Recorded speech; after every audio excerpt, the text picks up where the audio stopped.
The Genius Act creates a regulatory structure for the issuance of stablecoins, a form of crypto pegged to the dollar, and it was just signed into law in July. And I think you and I talked about it shortly thereafter. Yep, absolutely. We've discussed the idea that David Sachs is out there talking, this is dollarization, this is fantastic.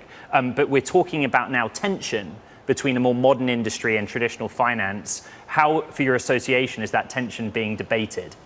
Well, we're coming out pretty strongly against some of the proposals that the traditional banks have in front of Congress now. They'd like to roll back a lot of what the Genius Act does. They have claimed that they want to close some loopholes that truly are not loopholes. They were at the table when we negotiated this bill. So any concerns that they have now are kind of, late to the game concern. At the end of the day, stablecoins have the opportunity to change how we move money in the globe, and we want to make sure that the regulations are such that we can continue to see that innovation thrive and grow.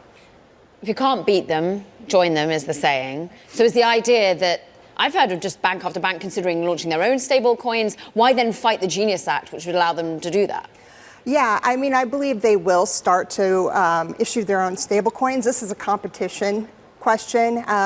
Right now, a lot of the exchanges are able to offer a reward around 4% for stablecoins. Your traditional savings account is offering less than 1%, and they don't want to compete. So the idea is let's try to stop the competition and really kind of create a regulatory moat around traditional finance and let them get out ahead. The stablecoin issuers are already ahead of the banks, and I think that's probably the biggest concern they have right now. You're sending a letter to Congress, you're arguing against some of these actions taken by the big banks. But ultimately, when you're looking at the broader context of Tether out there raising funds, $15 to $20 billion, maybe giving it a valuation of $500 billion, do you think those sorts of numbers are reasonable as to the market opportunity right now? Yeah, absolutely. When you think about how money moves in the world, it's slow, it's inefficient, there's a lot of friction. Stablecoins take that out of the system. It's an opportunity to, again, move money quickly and efficiently, and it's something that I think the financial services sector has been waiting for. So I'm not surprised by the valuations we're seeing for these companies. I think there's just a lot of opportunity in the stablecoin sector going forward. Real quick, as a point of clarification, Tether Holdings is a member of your association, somebody that you are supporting? Tether, no, they're not a member. Okay. They just, we were just at their launch for Tether US. Certainly somebody that we would love to see in our membership circle is in our membership, so we do have stablecoin issuers in our membership. The reason I ask, I want to go back to the Genius Act point, which is that the banks want one thing and your association as members want something different. You basically don't agree. That being said, what is it that the banks are wrong about? Just distill that, please. Yeah, so they're calling this loophole where the exchanges are able to offer a reward for people putting money in stable coins. This is no different than a reward you would get if you're using a bank credit card. Right. They are claiming that that is a loophole around the yield prohibition in the bill.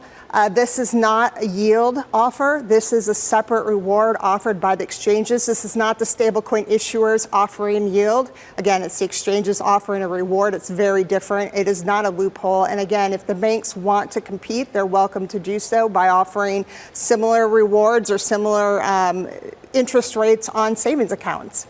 What's interesting is Tether, of course, makes its money by allocating the money it holds and the US Treasuries it holds, and farming yield from those.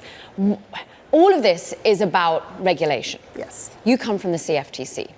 At the moment, the CFTC has one person in it. We've yet to see a new leader installed. Is there an anxiety?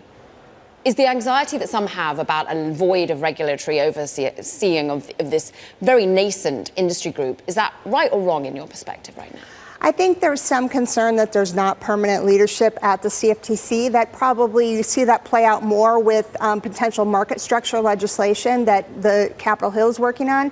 But at the end of the day, you see very strong leadership coming out of both the SEC and the CFTC. They're holding a roundtable together today. So it's certainly, even though there's only one person at the CFTC, that's not stopping the agency from moving ahead, doing what is necessary to ensure that they are allowing innovation to thrive. So I think the concern, while it probably is something to think about with market structure, because they do need long-term leadership at the CFTC. Right now, the CFTC and the SEC is doing everything they need to be doing to make sure that innovation is going to thrive in the U.S.